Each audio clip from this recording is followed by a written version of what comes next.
আপনি মিথ্যা কথা বলতে বলতে বলতে আপনি সারা বিশ্বকে জানিয়েছেন আপনি একটু মিথ্যু। আপনি যে কান্না করেন সেটাকে বিশ্ব মিডিয়া ক্রোকোডাইল টিয়ার হিসাবে চিহ্নিত করেছে। আপনার স্বেচ্ছায় পদত্যাগ করা উচিত ছিল। প্রতিবাদ জানাবো আমাদের শহীদ যারা এই নবপ্রজন্মের মুক্তিযুদ্ধ করছে, তাদের মধ্যে যারা শহীদ হয়েছে তাদেরকে স্মরণ করে, এবং ধিক্কার জানাবো আমরা যে প্রধানমন্ত্রী, যে রাষ্ট্রের অভিভাবক, সে মিথ্যা বলে যাচ্ছে, সেগুলিকে ধিক্কার জানানোর জন্য আজকে আমরা দাঁড়িয়েছি। আমি খুব সংক্ষিপ্ত ভাবে বলতে চাই, আপনি এখনো মিথ্যা বলছেন। আপনি মিথ্যা কথা বলতে বলতে বলতে আপনি সারা বিশ্বকে জানিয়েছেন আপনি একটু মিথ্যু।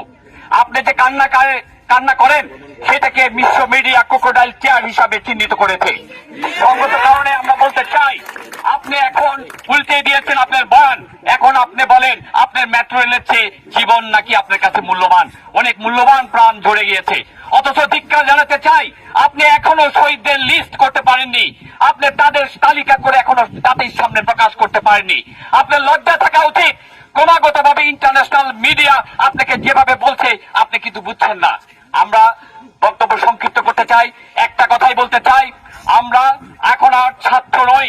আমরা আমাদের ছাত্ররা আমাদেরকে যে পথ দেখিয়ে দিয়েছে সেই পথে আমরা হাঁটবো। আমরা অভিভাবকরা হাঁটবো, আমরা শিক্ষকরা হাঁটবো, আপামর জনতা হাঁটবো।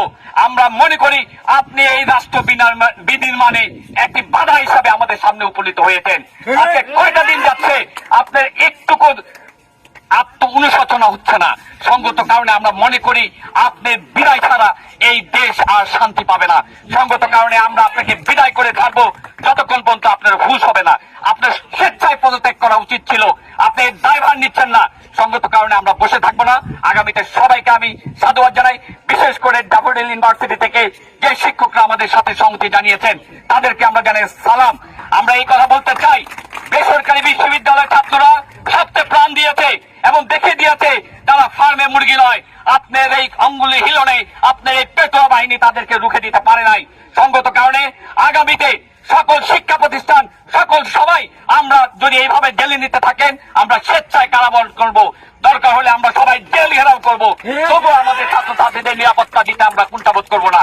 আমি সম্মানিত সকলকে এবং ছাত্র প্রতিনিধিদেরকে জানাই সালাম, সাংবাদিকদেরকে জানাই এই যুদ্ধে আপনারা আমাদের প্রধান অস্ত্র। আপনাদের মিডিয়ার মাধ্যমে সারা বাংলাদেশকে, সারা পৃথিবীকে জানিয়ে দেন বাংলাদেশে জেনোসাইড হচ্ছে, বাংলাদেশে গণহত্যা হয়েছে, এবং আগামীতে এই সরকার যতক্ষণ পর্যন্ত যাচ্ছে না এইটার দাগ মুছবে না। ধন্যবাদ সবাইকে।